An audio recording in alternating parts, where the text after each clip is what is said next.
Hey Grace, how are you doing? It's been a long time since we last spoke. I was just wondering if you were well. Dave? Yeah, it really has been a long time. I'm fine. I'm doing much better without you. So what do you want? You've got a lot of nerve talking to me after everything you did. It's already been months since you left, and you suddenly want to have a chat? Just to let you know, I'm not interested in catching up or making up with you. I just want to know how you've been recently, that's all. You don't have to be so defensive. You must be feeling lonely living by yourself in that house without me, right? You can't have completely forgotten about me already. Lonely? That's a great joke. I stopped feeling lonely 3 seconds after you walked out the door. Honestly, I felt more angry and sad, but it's already been months. I'm not sad about you anymore. I'm disappointed and still angry enough to not want to have anything to do with you, but otherwise, I'm doing really well. I'm grateful to our lawyers that our divorce went so smoothly and that it was all over so quickly. Thanks to that, I didn't have to meet you in court as often as I expected. Alright, I'm kind of shocked. I thought that you would still feel something for me. I mean, it's only been 6 months, you know? You can't have gotten over me that quickly, can you? I kind of feel like we've really grown apart. I feel like there's a massive distance between us now. We used to be husband and wife, and we were in love. And we lived together and ate dinner together. But look at us now, we're so far apart. Huh? What's your point, Dave? I told you that I'm not interested in talking to you. That includes getting nostalgic about how things used to be. And what do you expect? I don't know where you're living right now, but of course we're far apart, physically and emotionally. We are divorced, and we're never going to see each other ever again. We're complete strangers now. You're no different to any stranger I pass on the street. The difference between you and a stranger is that I would rather have a conversation with any random person rather than speak with you. Grace, don't be so cold. You don't have to be so harsh towards me. I used to be your husband. The key words are used to be. That was until you won the lottery and suddenly started acting like you were better than me. Yeah, it was a lot of money, but I don't understand how you could have changed so much in just a matter of hours. You threw me away on the day you won that lottery, and you're telling me that I'm being cold? I don't have anything to say, and I have no intention of being kind to an idiot like you. Trust me, I feel really bad for what I did. I know I've been an idiot. That's why I messaged you today. I did something terrible, but I wish you could just talk to me. I'm really sorry. I hurt your feelings. I thought about what I did since then, and I've reflected on my actions. I regret ever doing something so stupid and impulsive. And I should have been more rational. We were talking about the winnings, and shouldn't have reacted like that. No, I should have listened to what you said more carefully. You were being so reasonable about what to do with the money, and I wrecked our marriage because I was so selfish. I regret all of that and more. The fact that you're seeing that now means you're in the situation I predicted you'd end up in all those months ago, right? I hate to rub it in, but I told you so. I can't believe it took you so long to realize how wrong you were. I could see it coming from a mile away, but I guess you just had to experience it firsthand. I know I was stupid, and I'm sorry. I finally realized that you warned me that this would happen for my sake. I was too blinded by the money to understand that you're only thinking of me. I wish I could go back in time and change everything, but I can't. I was so stupid, and I regret it all. Yeah, you are so stupid and horrible too. I get that winning $3 million was a big deal. It's a lot of money, and it's not every day that such a large amount of money comes into hand. I think anyone would panic and get big ideas about how they want to spend their newfound fortune. I was pretty shocked too, and I won't lie. I thought about all the amazing things we could buy too. But the way you reacted was abnormal. Once you knew you had the winning ticket, nothing else mattered to you. You only cared about yourself and the money. I wasn't thinking straight. It was like in a dream state, and I couldn't help myself. All I suggested was that we should be sensible with how we spend the money and save as much of it as possible for our future together. And keep some money aside in case we had children. I wasn't planning on taking anything from you, and I made no mention of spending it all by myself, but you just started raving, shouting at me that it was your money and that I wasn't allowed to touch a single cent, that it was for you to use the way you wanted to spend it. I never intended to take anything from you, but that's what you assumed, and suddenly, poof, like magic, you were gone, along with the money. You didn't even answer my messages until you sent me the divorce papers. And then you only replied that you would give me alimony if I signed the papers. We had been together for 3 years, but all that went down the drain when you got that money and turned into a completely different man. For weeks, I wondered what those 3 years were, as if they meant nothing to you. After I stopped being sad, I realized that I had already wasted 3 years, and that I shouldn't waste any more time trying to make sense of what you did. I know. I was completely at fault. But it was $3 million. Neither of us had even had a tenth of that amount in our banks at one time. You can imagine why I went so crazy, can't you? Yeah, it's a lot of money, but that doesn't excuse your behavior. You ranted at me that my parents might come and beg you for money because they're so poor, and that you couldn't trust anyone anymore. You were insulting me and my family with every word you said. Because you had all this money, you had this ridiculous idea that you were better than all of us. I never knew you could be so hurtful and obnoxious, and I was shocked that you could change so easily because of some money. Well, I didn't mean it. You know that, don't you? I regret everything I didn't say after that. I wish I could take it all back. Really? It sounded like you meant it at the time. Don't try and run away from what you did. It's way too late for you to start begging me for forgiveness. I couldn't care any less about how guilty you feel. Your feeling bad isn't going to change anything. Anyway, what do you want? Let's get this over with. What are you talking about? There's a reason why you messaged me today, isn't there? I know you didn't just message me so that you could apologize. No, I really was worried about you. I wanted to show you that I changed and felt bad about what I did. I guess I also wanted to find out what you did with the money I gave you when we divorced. I was just curious about how you spent it, that's all. Money? That's what you're interested in. You're talking about the lump sum of money you gave me, right? You chose to give me that money instead of sending me regular payments of alimony because you didn't want to risk having to send me alimony payments for the rest of your life, if I remember correctly. Yeah, that money. I gave you $200,000, didn't I? Yeah, you did. What about it? What did you do with it? It's my money, so what does it matter what I did with it? I don't think it's any of your business how I spent it. It's not like you set any conditions for how I spend it when the amount was decided in court. Yeah, but it was my money to begin with. And I think I have a right to know what you've done with it, and decide what you do with it regardless of what was decided in court. And if you have any left, I was wondering if you could return it. Since you're so smart when it comes to money, I was hoping there's a lot left. No way! You can't seriously be asking for it back.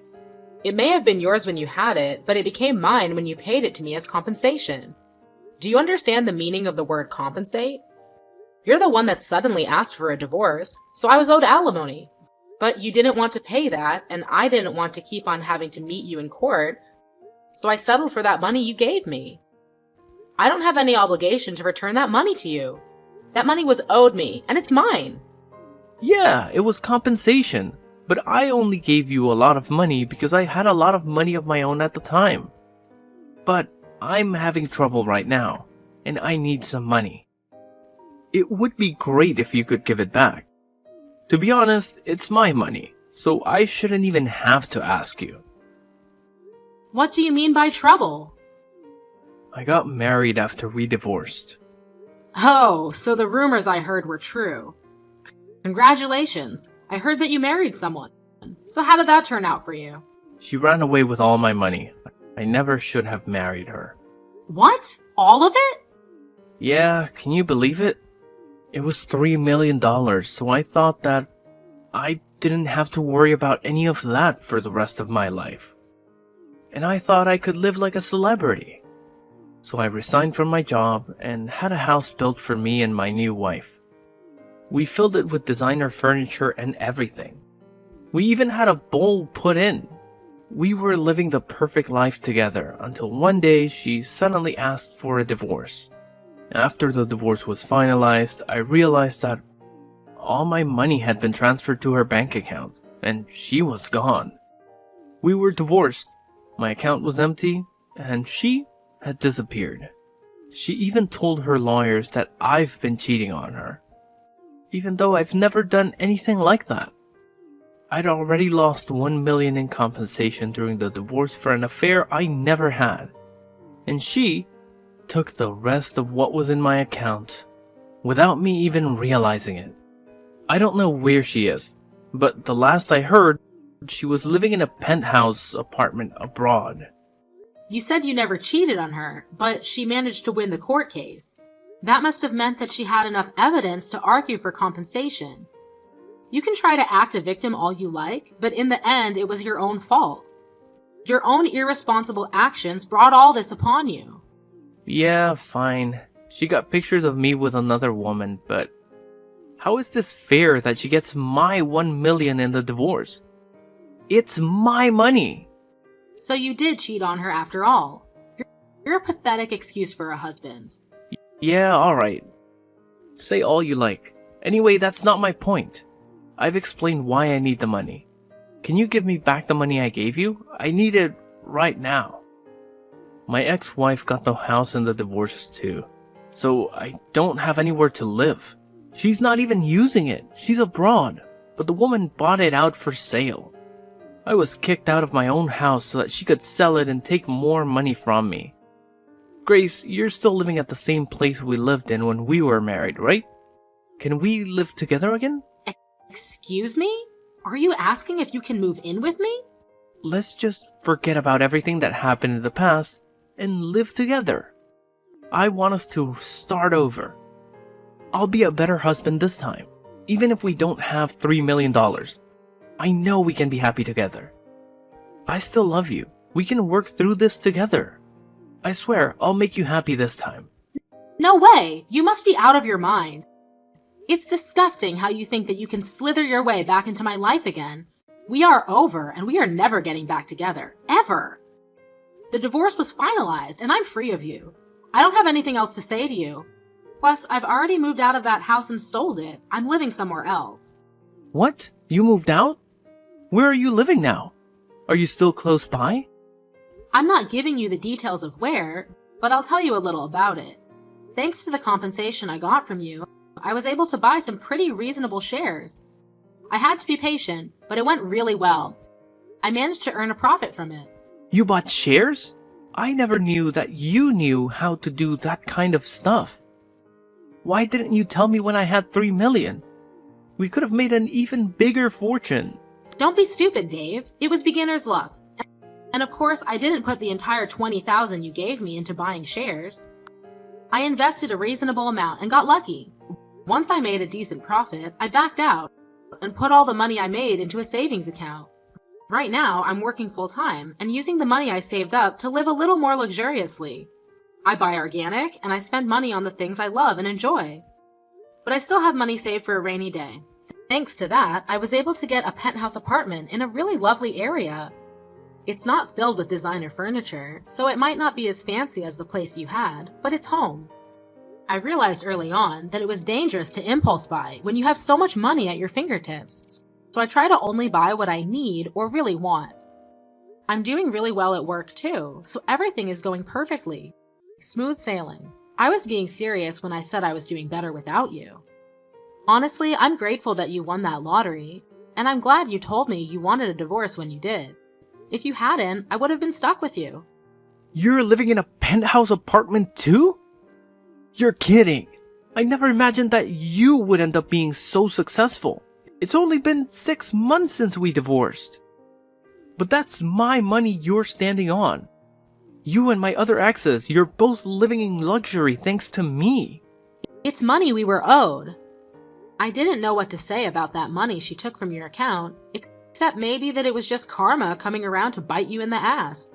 By the way, how much money do you have saved right now? About $200? You can't be serious. You're turning 36 this year, aren't you? You don't have a place to live, you're unemployed, and you only have $200 saved? I would sympathize, but I know that it's all your own fault. What are you planning to do from now on? I was just kicked out of my own house last week. I haven't been able to find a job yet. I thought that I could sell the house, but my other ex got it in the divorce, so I don't have anything worth selling. I already failed one job interview, and I didn't know what else to do, so I decided to message you hoping that you could help me. What about your parents? Why don't you ask them to let you stay with them while you find a place of your own and a job? Some idiots in my parents' neighborhood found out that I won $3 million and started harassing my parents. Most of it was really childish, throwing toilet paper around, but they were getting death threats in the mail and stuff too. Some magazines are asking for interviews non-stop. My parents ended up moving away when they cut ties with me. I need your help, Grace. I don't have anyone else. You're the idiot, Dave. That's the main reason why I warned you about bragging about your win to everyone. Just because you won $3 million doesn't make you better than everyone else. I told you that you shouldn't get carried away, didn't I? But you didn't listen, and you lost a lot of friends and made a lot of enemies in the process. I know. I regret a lot of what I did. I regret not listening to you the most, because none of this would have happened if I just did as you said. That's why I want to get back together again. I need you to keep me in check. Sorry, Dave, but I'm not interested in being your babysitter. We're never getting back together. There's not even a 1% chance of it happening. Why not? I'm not asking you to be my babysitter. I want us to be husband and wife again. We didn't get divorced because we stopped loving each other. You still love me, don't you? We can get back together again. You must be joking. You're the only one that thinks we still have a chance. I don't know whether you actually still have any feelings for me, or if you're just saying all this because you want money. But either way, it doesn't change how I feel about you. The second you said you wanted a divorce, I hated you from the bottom of my heart. You chose your money over me. You made that really clear during the divorce. Now I'm indifferent. I couldn't care less about what happens to you. Don't say that. That hurts more than being told you hate me. Please, I'm begging you for help. Could you at least have some pity for me? I need your help. We used to be married, remember? We spent 3 years living in the same house.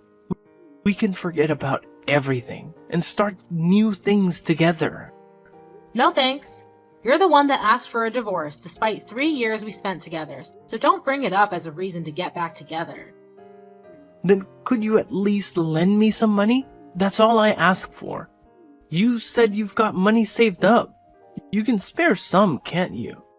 You made that money because of the money I gave you. You owe me. Come on, I don't even have a place to live. I'm begging you, Grace. Help me out. I don't have anyone else to turn to. I don't have any obligation to help you. You won $3 million and you told me that you didn't trust me with your money, saying that I might waste all of it on shopping sprees. Only God knows where you got the idea that I would do that. You said you wanted to spend it how you liked and demanded I sign the divorce papers. And you left, taking all of your money with you. Well, I'm telling you now that I'm free to spend the money that I have however I like, including the money I got as compensation. I don't have a single cent to give you. Then what am I supposed to do? The reason why you have so much money right now is because of the money I gave you. Don't you feel any gratitude towards me? You could at least give me something as a thanks. It's not fair that you're living in a penthouse apartment and have money saved. And still have a job. I don't have anything. How can I accept that? Why should I care whether you accept it or not? You were living in a house filled with designer items and lived the celebrity life for a few months, didn't you? I hear that your new wife was quite beautiful too. You didn't have to work and spent your days relaxing, sleeping, and eating, I guess. Do you remember what you told me when you left me? You said that you were rich and that you deserved better than a boring old woman like me. Even though we're the same age. Even though you would be just as boring without that money. You said that you were going to find someone younger and prettier. Someone that would suit your newfound fortune. Did you think I would forget that you said that? I don't remember saying anything like that at all. But I am sorry, I really am. I wasn't myself then. I didn't think that at all. I've never thought anything like that. You didn't think I was being serious, did you? Ever since we got divorced, I've been thinking about you. I just want to get back together. I realized after spending a few months living with my other wife that the only one for me was you. I need you, Grace. Really? Do you need me? Thanks, I'm so flattered. Is that all you have to say? I'm begging you here. Just listen to what I have to say, please. Can't you be a little interested just for a minute? I just need $1,000, that's all. I won't ask you for any more than that. I'll pay you back. Grace, are you listening to me? If I have $1,000, I can buy lottery tickets again. I'll win a fortune, and I'll be able to give you all the money you want. You've got to be kidding. I guess it's true that money drives people crazy. You hear a lot in the news about how people spend their winnings on something ridiculous. But I think you've outdone all of them. I've never heard of anyone that had to beg their ex for money to bet their chances on a second win. If you think that's the way out of your problems, then there's no helping you. What do you mean there's no helping me? You can help me. I just need money. We can fix everything if we get back together and help each other through this. I want to start over with you. I love you. Don't you love me back? Don't you feel sorry for me? You don't love me. You just love that I have something you don't. My money. And I don't need anything to be fixed. My life is as great as it is now. It's not perfect yet, but you're not the one that will make it perfect. You need to learn to fix your behavior and fix your problems yourself. Don't bother me anymore. I do love you. I only have you. Give me back my money.